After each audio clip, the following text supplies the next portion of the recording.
lại mà let khâu Adam ừ.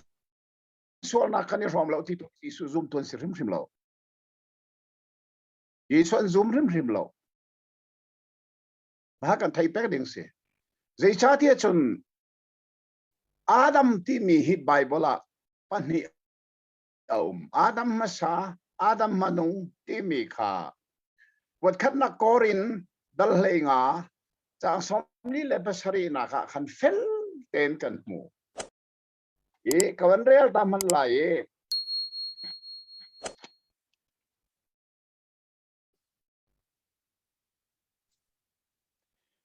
Jonathan tiala se menong masabik Adam cho anong mi se Adam manung deu cho nun nak pe tu tharau se chu cha Bible ne hin Adam hi pani chim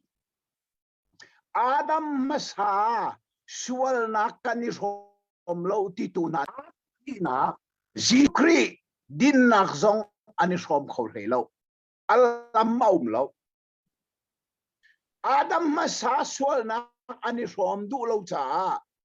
Adam pani nak Jisu din nak zong ani rom lo we chu cha liberal chon piak nak tak sei da se kham nak konga kan ma ten kan ding kha Adam masaruanga misual sian du lo Adam pani nak Jisu ruang miding si dong an du lei lo kan ma ten kan ding kan sual kan ma ten kan ding chu cha kan sual liao cha na kan thia chun hel kan kalai kan din liao cha ni kan thi le va na kan kai lai chu cha kham nak atau khou ti a phia chwana ka se choranga chon Adam he pakhat long ra selo Adam sual na kan hom lo an ti zong han ai ning deu asedan Bible ne Adam pani ko sim Adam pakhat ruang mi sual kan se Adam pani nak Jisu kri ruanga miding si nak kan so kan mate din nak selo sual nak zong kan mate sual ruang zong selo kan nu po chongin sualin poi kan se kan se sualin kan thange adong naka sana kente ka sual na kan tua ruanga misual kan selo misual kan si ruanga sual na kan tua se zero na misual kan si Adam masa sual na kan ni rom ruanga misual kan se chubantuk bakin Adam pani nak Jisu kri ruang miding kan si kan ma din nak selo Jisu kri din naka kan din naka pathian ni achaulan ni se chu cha chon na behal mi kan le mi chu Adam ruang misual kan selo atimi na hi Jisu kri an zoom rim lo ti ka thei se Jisu zoom tu selo an ma ten an sual an ma ten an ding an ma ten van kai ni tim atim mi churuanga chun liberal chon pia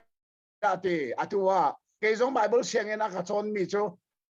liset pluralism timi kan ma khri fa long bai kan kai lai lo Muslim zong Hindu zong Buddha Bada zong tha te le ding ten man kai ve ko len ti kha churuanga liberal pol ni chun sual hi kan ma ten kan sual din zong kan ma ten kan ding an ti cha ama aten ading mi chu kri fa si jong hau lo waran kai ko lai ti tiang kha atu in Bible siang ena liberal siang ena an chon mi se ke jong ka chong ve kha subject kha a on jong ko on si se ka zoom bak lo chu ruanga chon Bible ne Jisu zoom tu te mi he zero ana Jisu zoom her Adam masa ruanga visual kan si chape Adam pan Jisu chu din nak cha zoom her chu ruanga Adam kan selok ti mi Jisu kan zoom an ti zoom rim law an zoom rim law ma hi an li se Jisu an zoom rim law ma kha a tu ning se